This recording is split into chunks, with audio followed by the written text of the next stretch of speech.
안녕하십니까, 전은성입니다. 오늘 제목이 어설픈 용산보다는 신공덕동 주민 의견 반영되기 전에 투자해라. 여러가지 지역 여건을 분석을 해보고 법률 요건을 분석을 해본 다음에 지정 요건에는 어떤 것들이 있는지, 주민 의견이 지정 요건에 반영되기 전에 충분히 주민 의견을 제외하고는 여기가 여건이 되는지 여러 가지들을 분석을 해보고 현장에 직접 나가서 그 법률에 맞게 이 지역이 개발이 가능할지의 여부를 오늘 다시 한번 신공덕동을 가서 여러분들께 보여드리는 시간을 갖도록 하겠습니다. 우선적으로 조금은 지겹지만 법률적인 분석을 하고 신공덕동과 그 옆에 붙어있는 효창공원 역세권 지역을 분석을 한 다음에 현장으로 나가 보겠습니다.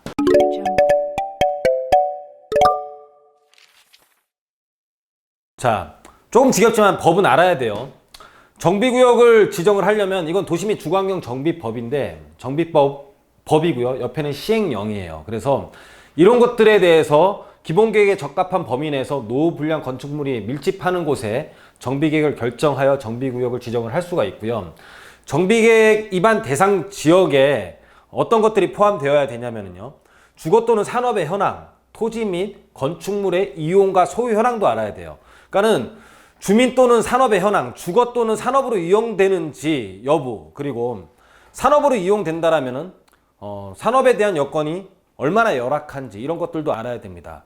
산업이 아주 활성화가 잘 되면 개발이 안 될 것이고, 요번에 발표한 물레동처럼 산업 여건이 굉장히 안 좋다라면은 공장들 한꺼번에 다 이주를 시키는 이런 일들도 산업 현장에서도 발생을 하죠. 그래서 이런 것들을 알아야 되는 거고요. 그리고 토지 및 건축물의 가격도 굉장히 중요해요. 토지 가격이 주거용으로 개발할 만한 가격인지 여부도 굉장히 중요합니다. 극단적으로 예를 들면 명동에 있는 건물들이 아무리 오래된다라고 하더라도 그 비싼 땅에 아파트를 지을 수가 없겠죠. 그래서 아파트를 지을 수 있는 땅은 아주 좋은 땅보다는 상대적으로 지역에서 조금 더 저렴한 곳이 유리하다라고 볼 수 있겠습니다. 자, 그리고 정비사업의 시행계획 및 시행 방법 등에 대한 주민의 의견이 굉장히 중요한데, 이 일대가 주민의 의견이 반영되어 있어서 이런 모든 요건들을 충족하고 주민의 의견까지 반영되어 있다라면은 굉장히 가격이 많이 올라 있겠죠. 주민들이 하고 싶어 하는데 이런 여건을 맞추고 있지 않다라면은 투자를 하기도 힘들겠죠. 그거는 주민들이 그냥 그 동네를 띄우기 위해서 하는 거지 실질적으로 개발이 될 여건이 아니니까. 근데 개발이 될 만한 여건인데 주민에 대한 의견이 반영되어 있지 않다라면은 우리가 투자를 충분히 고려해 볼 만한 곳이라고 볼 수 있겠습니다. 그게 바로 신공덕동입니다. 자, 서울시 도시 및 주거환경 정비 조례를 보면은요. 자, 주거환경 개선구역은 우리가 볼 사업은 아니고 주택 재개발 구역에서는 1만 제곱미터 이상이어야 되고 나머지 좀 적은 면적들은 소규모 정비에 관한 법률에 다 넘어가 있고요. 노후도가 되어 있으면서 구역 전체 필지 중 과소 필지가 40% 이상인 지역, 주택 접도율이 40% 이상인 지역, 호수 밀도가 높은 지역, 그야말로 작은 필지들이 모여 있으면서 만 제곱미터당 60호 이상이 들어가 있는 아주 빽빽한 지역이 개발이 된다는 걸 의미하는 거고요. 아까 법에서 나온 내용들과 보면은, 시행령을 보면은 주거 또는 산업으로 이용되는지의 여부, 토지 가격이 동네에서 그 지역에서 상대적으로 저렴한지 이런 것들을 한번 잘 살펴서 조례와 법의 교집합을 찾아서 투자를 해야 됩니다. 정리를 하면 노후도 과소필지 접도율 호수 밀도가 충족되고요. 면적이 만 제곱미터 이상이고 토지의 가격, 주택을 지을 수 있는 상대적으로 저렴하여야 되고요. 그리고 우리가 투자를 하려면은 이런 모든 요건들이 충족되면서 아직은 주민의 의견이 반영되지 않은 곳이 우리가 투자할 기회로 마지막 남아있지 않느냐, 이렇게 볼 수가 있겠습니다. 그러면서 개별적인 토지 효율이 떨어져야 돼요. 효율이 떨어져야 주민의 의견이 반영되기가 쉽습니다. 재개발은 왜냐면은 개별적인 토지 효율이 떨어지는 사람들끼리 잘 뭉쳐서 공동주택을 짓는 사업이죠. 개별적으로 내 땅에 상가 건물을 짓기 쉽고, 그리고 빌라도 짓기 쉬워서 분양을 해서 돈을 벌 수도 있는 그런 좋은 땅들이 막 모여 있어요. 이런 곳들은 주인들에 대한 이기적인 생각들이 많기 때문에 개발이 되기 힘든데, 그게 아니라 내 땅 혼자는 뭘 할 수 없는 땅들이 모여 있다라면, 과소필지가 많이 모여 있다라면 거기는 주민들의 의견만 반영된다면 일사천리로 개발이 쉽게 의견들이 투합이 돼서 갈 수가 있다라고 볼 수 있겠습니다. 자, 그런 지역이 바로 신공덕동인데요. 신공덕동 예정지와 효창동의 토지 현황을 보면은요. 자, 자, 효창동 역세권 개발이 지정된 곳들의 필지의 크기와 아직은 지정되지 않은 신공덕동의 하나하나의 필지의 모습만 보더라도 과소 필지들이 밀집되어 있는 모습을 볼 수가 있습니다. 자, 이 지역 필지가 큰 데들이 모여있는 효창 역세권 개발 지정되자마자 효창동 재개발 절대 반대, 효창동 재개발 절대 반대라는 플랜카드가 여기저기 붙어 있습니다. 자, 필지가 작은 토지가 많은 신공덕동의 대로변 현황 직접 가서 보여드리겠습니다. 두 지역의 필지의 크기가 어떤지 보기만 하더라도 작은 필지들이 대로변에 붙어 있는 걸 볼 수가 있죠. 노후도 분석을 해보면은요. 자, 신공덕동에 20년 이상 된 것들 91.4%, 연면적 읽어드리지 않겠습니다. 여러분들 눈으로 확인해 보십시오. 30년 이상 된 게 72.8%. 요번에 지정된 효창동 20년 된 게 80.9%, 30년 된 게 58.3%. 기억 잘 안 나시죠? 표로 정리해 드리도록 하겠습니다. 표로 정리를 하면 신공덕동과 효창동 눈으로만 보더라도 훨씬 더 노후된 게 신공덕동이 더 노후됐다라는 것을, 지정이 안 된, 지정된 효창공원 역세권보다 지정되지 않은 신공덕동이 훨씬 더 노후도가 충족되는 것을 한 번에 확인할 수가 있습니다. 아파트값만 보더라도 용산구라고, 여러분들 지역에 제가 연연하지 말라 그랬는데 위치를 중시하지, 거기가 용산구면 어떻고 마포구면 어떠냐. 아파트값을 보면 효창공원 역 앞에 바로 있는 아파트는 현재 시세가 17억 5천에 5천 6천에 호가를 하고 있고요. 신공덕동, 그러니까 공덕역에 붙어 있는 아파트들을 비교를 해보면 19억 5천에 지금 가격들이 호가를 하고 있습니다. 자, 우리가 용산구가 구에 대한 퀄리티 또는 구에 대한 브랜드 가치가 더 높다라고 하지만은 위치를 봤을 때는 공덕역에 붙어 있는 쪽의 아파트 값도 만만치 않은 것을 확인할 수가 있습니다. 신공덕 구역 내 매물 분석까지 그 전에 다 해드렸죠.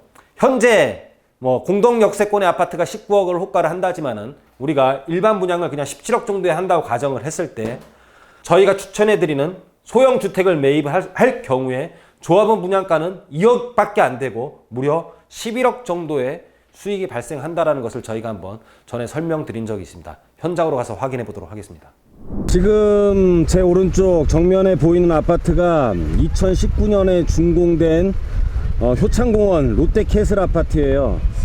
현재 시세가 호가는 19억 정도 하는 것 같지만은 대략적으로 인터넷에 실질적으로 팔릴 금액에 올라온 것들은 한 17억 5천에서 한 18억 그 정도 하는 것 같습니다. 근데 지금 제가 이제 효창공원역을 넘어서 공덕역 방향으로 가고 있는데요. 사실 공덕역에 붙어 있는 아파트 가격들이 마포구가 사실 이 용산구보다는 조금 투자 가치가 낮은 걸로 보여지잖아요.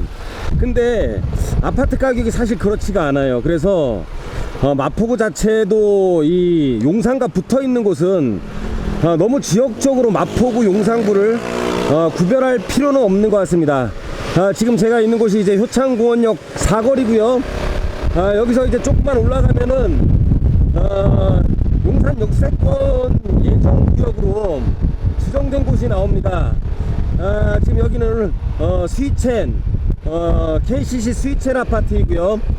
여기서 바로 이제 바로 지나자마자 지금 제 오른편에 있는 거 올라가 보도록 하겠습니다. 자, 이쪽이 요번에 효창공원 역세권으로 지정된 곳이에요. 이 왼쪽 편이 지금 효창공원 역세권으로 지정되어 있는 곳인데 제가 이쪽 필지를 보면서 한번 설명드리도록 하겠습니다. 효창동 재개발 절대 반대 이렇게 써있네요. 자, 이쪽은 보시면은 이렇게 좀 큰 필지로 지어져 있는, 그리고 큰 필지로 많이 형성이 되어 있어요. 자, 이런 건물들 보시면은 땅이 엄청 컸었으니까는 이런 공동주택을 지을 수가 있었겠죠. 자, 그래서 이 일대는 필지의 모양이 굉장히 큰 거를 볼 수가 있습니다. 여러분들, 제가 지금 이렇게 지나다니는 곳의 양쪽의 건물들과 오늘 목적지 신공덕동 그 일대에 지나가는 주변의 이 건물들의 한번 크기를 한번 비교해 보시면 돼요. 그래서 과소 필지가 많은 곳, 세피라 되어 있는 곳이 개발되는 거기 때문에 여러분들이 한번 임장을 하더라도 여기는 이런 큰 필지들이 많네, 이 정도 크기면은 지도에서 보는 크기가 이 정도의 크기네, 이런 감을 익히셔야 됩니다. 그래야지만이 우리가 지적을 보면서 여기는 몇 평이니 돌아다니면서 정확하게 땅평수를 체크하기가 사실은 쉽지 않잖아요. 그래서 이런 눈으로서의 어떤 재개발 예정지들이 어떤 데들이 지정되어 있는지를 보는 게 되게 중요해요. 그래서 여기가 안 되는 게 아니라 여기도 된 겁니다. 여기도 된 건데 지금 신공덕동은 왜 아직도 안 됐을까? 자, 그런 걸 한번 느껴보고요. 여기는 당연히 되겠다라는 것을 한번 느껴보라는 의미로 제가 한번 비교를 해보라는 겁니다. 자, 신공덕동으로 이동해 보도록 하겠습니다.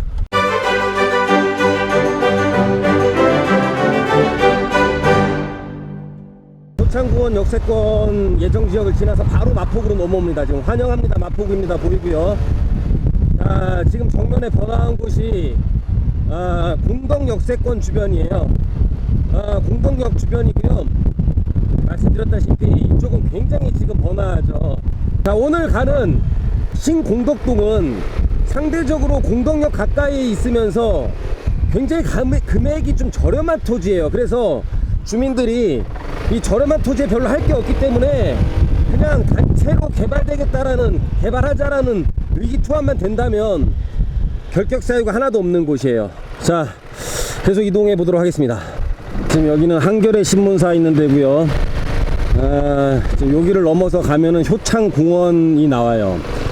오늘 신공덕동 예정지는 효창공원을 에워싸고 있는 필지예요. 그래서 구역의 모양 자체가 효창공원을 에워싸고 있는 모양이기 때문에 향후에 개발이 되면 전 세대가 쾌적하게 효창공원을 조망하면서 쾌적한 공기를 같이 누릴 수 있는 그런 곳이라고 보면 됩니다.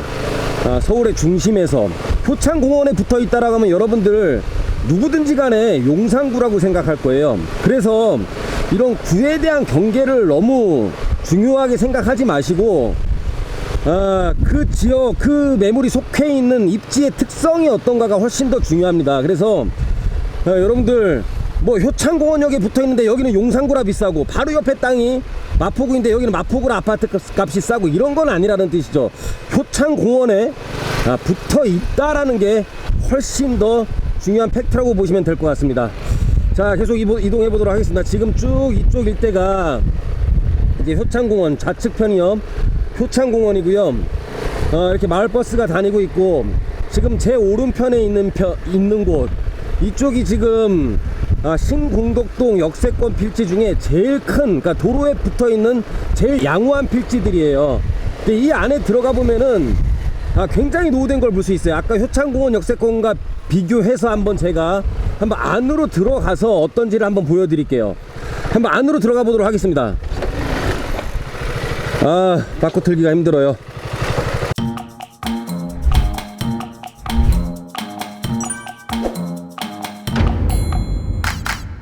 벌써 이런 모습을 띠고 있고요. 들어가기도 힘들 것 같아. 지금 오토바이가 이렇게 밖에 세워 있는 거 보니까, 오토바이 못 내려가는 계단으로 이렇게 되어 있네요. 죄송스럽지만 제가 지금 인도로 이렇게 다니고 있습니다. 이런 곳이에요. 그냥 더 안으로 한번 이따가 다시 들어가 볼게요. 이쪽은 안으로 들어갈 수 있는 필지인 것 같은데, 안으로 한번 들어가 보도록 하겠습니다.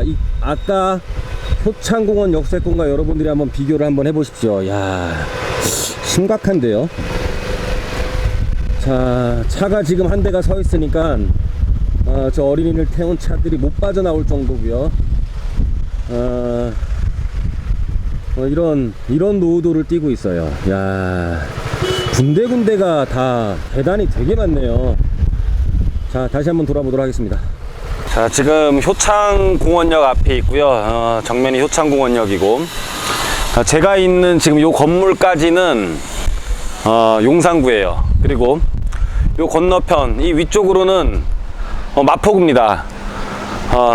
뭐가 다릅니까? 그죠? 별 의미가 없는 것 같아요. 효창공원 역세권 지역이 처음에 지정됐을 때 되게 인기가 많고 지금도 가격은 굉장히 비쌉니다. 제자 붙은 사업에 있어서 재개발에 대한 반대 플랜카드가 붙는 거는 그렇게 사람들이 사실 개의치가 않아요. 왜냐면 재건축도 마찬가지고 재개발도 마찬가지고 재자 붙은 사업에 100% 동의하는 게 어디 있습니까? 그러니까는 수용 권한도 주고 매도 청구권도 주고 여러 가지 반대하는 사람들에 대해서 모든 것들을 반대하는 사람을 제척하고라도 개발을 할 수 있는 여러 가지 권한을 주는 거죠. 그거는 반대하는 사람들이 꼭 생기는 사업이라고 보시면 돼요. 그래서 여긴 반대가 많어 이렇게 생각하실 필요는 없습니다, 사실은. 그런데 효창공원 역세권 지금 이 일대는 반대 카드가 많이 붙어 있는데요. 왜냐면 토지의 활용성이 좋아서 그래요. 근데 신공덕동은 개별적인 토지의 활용성이 정말 좋지가 않아요. 노후도만 지금 비교를 해봐도 신공덕동 같은 경우는 지금 뭐 20년 이상 된 건물들이 90%가 넘잖아요. 그 뜻은 뭐냐면은 정말로 새로 개발할 만한 노후도를 계속 유지를 해야 되는 거고, 새로운 건물을 지을 만한 땅이 없다라는 뜻이에요. 그런 활용성이 좋은 땅이 없다라는 뜻이죠. 그래서 그런 토지들은 집단적으로 개발을 할 수밖에 없어요. 지금 신공덕동 다시 올라가 보도록 할게요. 신공덕동은 현재 저희가 소개해드리는 지역은 사업성 분석도 다 끝내봤지만 현재 신축이라고는 딱 3개가 있어요. 3개가 있는데 하나는 다가구 주택을 짓고 있어 가지고 소유권자가 늘어나지 않는 신축을 하는 거죠. 다가구 주택이에요. 다세대 주택은 우리가 집합 건물을 의미하는 거지만 다가구 주택은 한 명이 갖고 있는 거고 여러 명이 살 수 있게 짓는 거죠. 소유자는 한 명이고요. 다가구 주택 하나 짓고 있고, 그리고 이 지금 버스가 다니는 길, 이 버스가 다니는 길에 붙어 있는 곳에 근린생활시설 건물을 짓고 있어요. 근린생활시설 건물도 소유자는 한 명입니다. 그리고 근린생활시설 짓는 곳 안쪽에 토지가 60평 정도밖에 안 되는데 그 토지가 5필지나 모아가지고 5필지나 모아서 겨우 60평을 만들어 갖고 공동주택을 하나 짓고 있는 거예요. 그래서 오늘 한번 그 현장 가보도록 하고요. 주변 조금 더 돌아다녀 보고 마무리하도록 하겠습니다.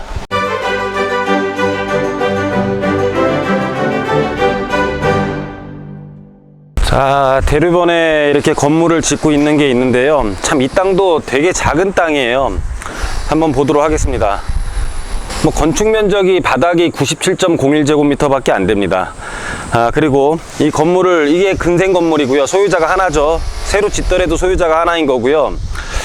자, 이 동네는 이런 식으로 지금 조그만 다가구 주택들, 자, 30평도 안 되는 다가구 주택들이 이렇게 모여 있어요. 그리고 우리가 소액으로 투자할 만한 공동주택을 짓는 거는 이 지역에 통틀어 지금 이거 하나예요. 지금 이렇게 대리석까지 다 붙어 있는 상태이고요. 지금 이런 곳입니다. 이 집이 지금 신축이잖아요. 근데 노후도가 60%가 넘으면 재개발을 할 수 있는데 이 동네 한번 걸어 다녀 보도록 할게요. 이 집 주변은 다 30년이 다 넘은 주택들로 돼 있어요. 노후도가 저게 생긴다고 하더라도 거의 90%에 육박하죠. 계단이 이렇게 있고요. 자, 이런 동네입니다. 제가 계속 걸어 다녀 보고 있는 거예요. 지금 신축하고 있는 다세대 주택을 지나서 그 옆에 있는 필지들을 오토바이를 타지 않고 제가 이렇게 걸어 다니고 있습니다. 거의 뭐 차가 돌아갈 수 있는 반경이 나오지가 않아요. 차가 돌아갈 수 있는 반경이 나오지가 않기 때문에 신축을 하기 굉장히 어려운 토지예요. 이런 지금 담도 보니까는 좀 기울어 있는 느낌? 기울어 있는 느낌이 아니라 기울어 있네요. 이런 집들이 지금 모여 있기 때문에 재개발이 좀 시급해 보이고, 지금 공덕 파크뷰라고 해가지고 이게 다가구인지 다세대인지는 한번 확인을 해봐야 되겠지만은 요런 게 지금 하나 있고요. 나머지는 정면을 쭉 보더라도 아주 노후된 모습을 띠고 있습니다. 지금 요 물건은 제가 알기로는 공동주택이 아니고요. 얼마 전에 경매 사이트에서 한번 본 것 같은데 경매로 지금 들락날락 하는 매물이고 소유자는 하나인 걸로 알고 있어요. 자, 이 일대의 모습입니다. 예전에 재개발된 레미안 아파트가 보이고 그 옆에 블럭은 그때 포함됐으면 참 좋았을 법한데 이런 계단으로 동네에 대한 단차를 보이면서 차량 진입이 힘든 동네, 이런 동네가 같이 개발됐으면 좀 좋았을 법한데 예전에 못했기 때문에 지금 이렇게 개발을 할 수 있는 상태로 기다리고 있는 것 같습니다. 여러분, 이 모습이 마포구에 있는 공덕동이라고 여러분들 상상이나 가십니까? 여기 토지가 상권도 전혀 없고 토지에 대한 활용이 아예 없기 때문에 토지의 가격도 굉장히 낮죠. 그래서 토지의 가격이 굉장히 낮은 곳들은 재개발을 통해서 규모의 이익을 발생을 시켜야 되는 거예요. 규모의 이익이라는 건 뭐냐면 모이면 모일수록 가치가 더 커지는 걸 의미하는 거죠. 그래서 이쪽은 재개발을 한다 그러면은 결격 사유가 전혀 없는 동네라고 보시면 될 것 같습니다. 자, 오늘 다시 한번 신공덕동에 나와 봤고요. 용산에 한번 투자를 조금 시기를 놓치셨거나 용산에 관심이 많았던 분들이 이 신공덕동에 도전을 해봐도 좋을 것 같고요. 이쪽은 용산과 하나도 뒤질 게 없는 입지를 자랑하고 있는데, 이 정도 노후도가 만약에 용산구에 자리를 했다라면은 아까 그런 신축 빌라 같은 경우는 아마 매매 가격이 8억에 육박을 했을 것 같아요. 상대적으로 한 3억 저렴한 신공덕동 용산 투자를 놓치신 분이라면은 한번 도전해 볼만 합니다. 자, 오늘은 여기서 마무리하도록 하겠습니다. 자, 현장이 답이었습니다.